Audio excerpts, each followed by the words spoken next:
My third book of the year is a book called Into the Sublime by Kate Foreman.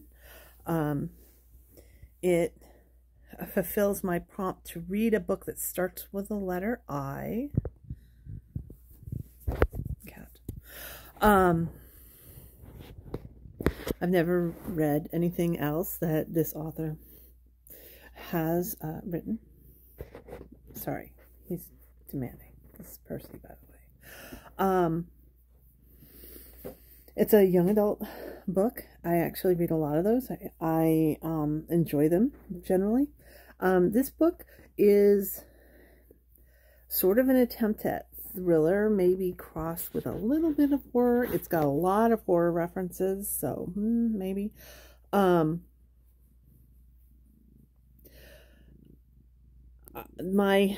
issue with the book is that it has a lot of statements that may or may not be true, and maybe they're supposed to be red herrings or whatever, but they're basically immediately either clarified or substantiated.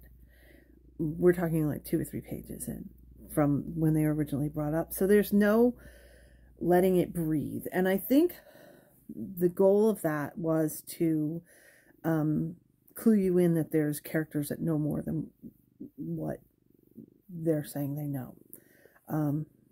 But that's like all characters are like that. So I think that was a flaw. And then it was, well, basically there were substances that were may or maybe not been, added to the characters, or maybe they just like, the elements cause them to sort of hallucinate, or I don't know what's going on. Basically, it's a group of girls, teenage girls, who go into a cave looking for an under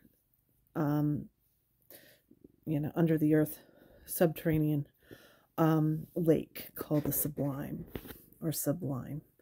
And of course, kids going caving unprepared and without proper maps. It's sort of a, how should I put it? I mean, it's not a cliche, but the story has been done again and again.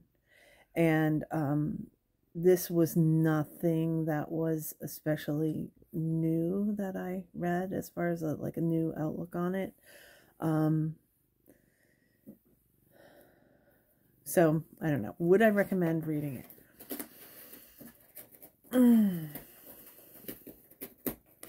I would say if you really, really like YA books, it would be good for you.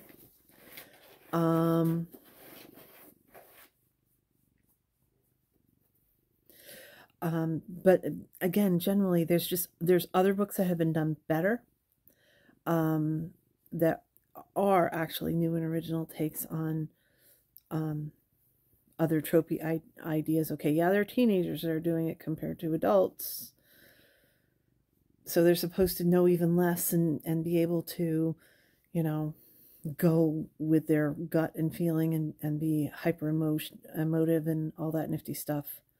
Don't really buy it. So I would say generally this one I would pass. I'm glad I read the whole thing, because I would wonder, did it actually sort of get better?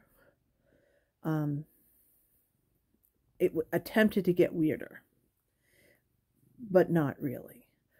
But I mean, okay, and again, this is the complaint that I had. Like, for example, if it was something that was going to be verified, it was verified immediately, but then not everything was verified. Like, somebody started seeing a dog and hearing a dog, and it was actually multiple characters saw a dog.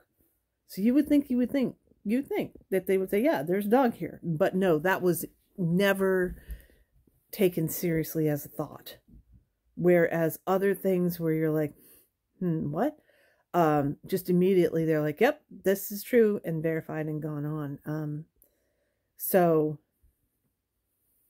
it seemed like it seemed like it could have been thought out a little bit more, the writing. I think it's kind of weird that I'm doing these sort of kind of book reviews that are focused on the writing. It was not my plan, but it seems like that's what I'm going to do. The other thing was that was also, I think that's a flaw in the writing. And, you know, some people are like, oh, they're YA. You know what? YA is really close to traditional adult novels. So this got really repetitive. Like they would have one character say something and the next character would repeat it. And then, you know, they would come back to it again.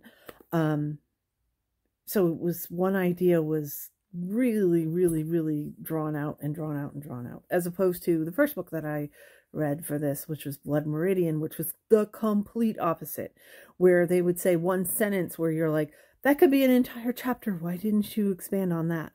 Whereas this is just like kind of beating a dead horse. So, yeah, the writing could have been improved. The story could have been improved. It wasn't terrible, but it could have been better. And I kind of wish it was better.